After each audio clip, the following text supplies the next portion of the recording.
తెలంగాణ నీటిపారుదల శాఖ మంత్రి ఉత్తమ్ కుమార్ రెడ్డి మాట్లాడుతున్నారు. లైవ్ ద్వారా చూద్దాం. NDSA interim measures National Dam Safety Authority recommend చేసిన interim measures implementation progress review చేయడానికి నేను రావడం జరిగింది. మీ అందరికీ తెలుసు, కాళేశ్వరం ప్రాజెక్ట్ మీద గత ప్రభుత్వం 94,000 కోట్ల అప్పు తీసుకొచ్చి ఖర్చు పెట్టిన తర్వాత వాళ్ళ గవర్నమెంట్ ఉండగానే 21 అక్టోబర్న మేడిగడ్డ బ్యారేజ్ కొలాప్స్ అయిపోయింది, కుంగిపోయింది. వర్చువలీ మొత్తం కాళేశ్వరం ప్రాజెక్ట్ కూడా సీరియస్ గా డ్యామేజ్ అయింది. ఎందుకంటే మూడిట్లో 2 బ్యారేజెస్ సీరియస్ లీక్స్ డెవలప్ అయినాయి.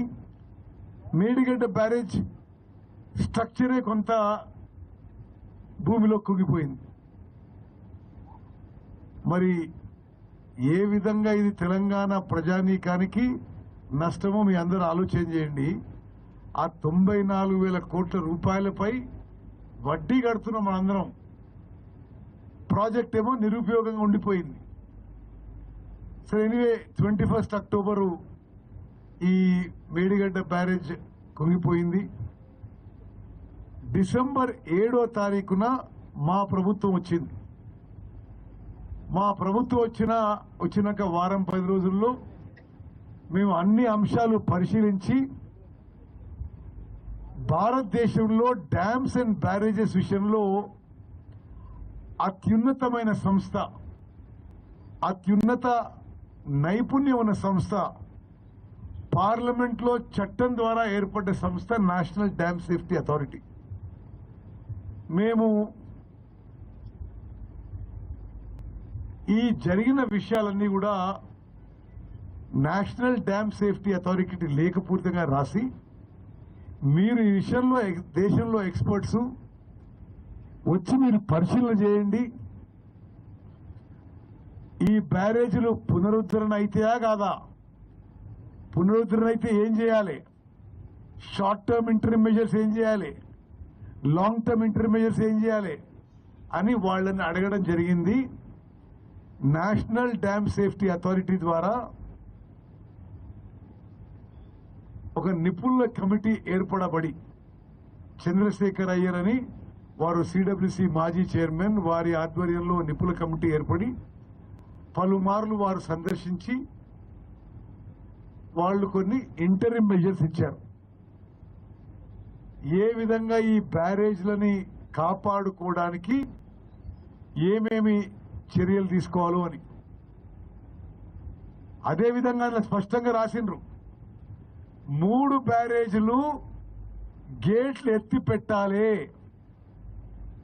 గత ప్రభుత్వము మేడిగడ్డ బ్యారేజీకి కుంగిపోయినప్పుడు మొత్తం నీళ్లు కిందికి వదిలిపెట్టుంటే ఇంకా ఫర్దర్ డ్యామేజ్ జరగకపోయేది అని నేషనల్ డ్యామ్ సేఫ్టీ అథారిటీ చెప్పడం జరిగింది.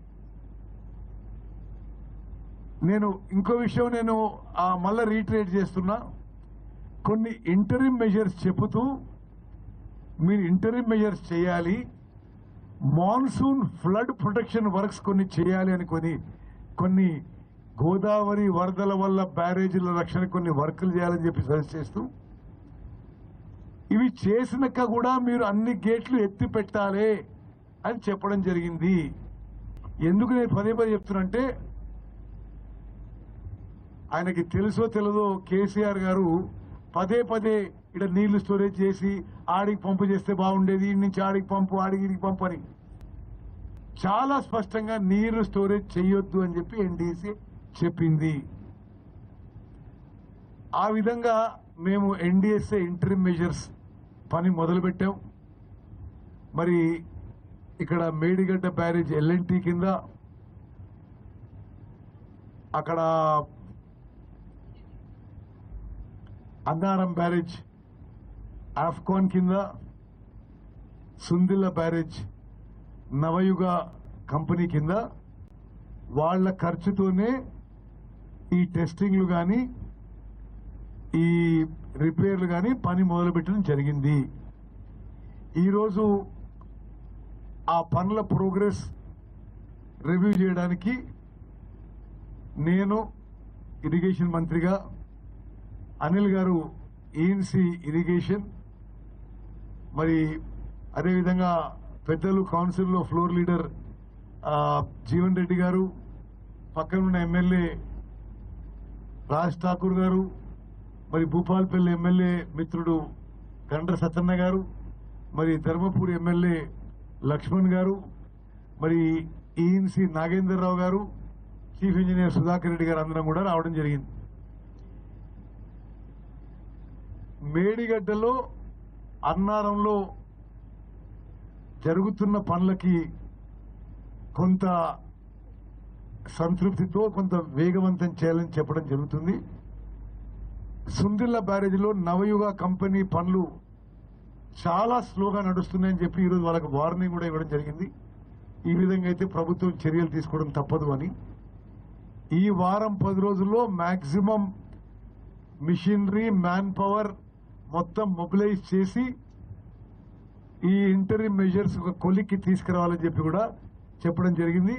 ఇప్పుడు జరుగుతున్న విషయాలు irrigation department engineering chief Anil గారు బ్రీఫ్ చేస్తారు. ఆ తర్వాత ఎల్ఎన్టీ ప్రతినిధి మాట్లాడతారు.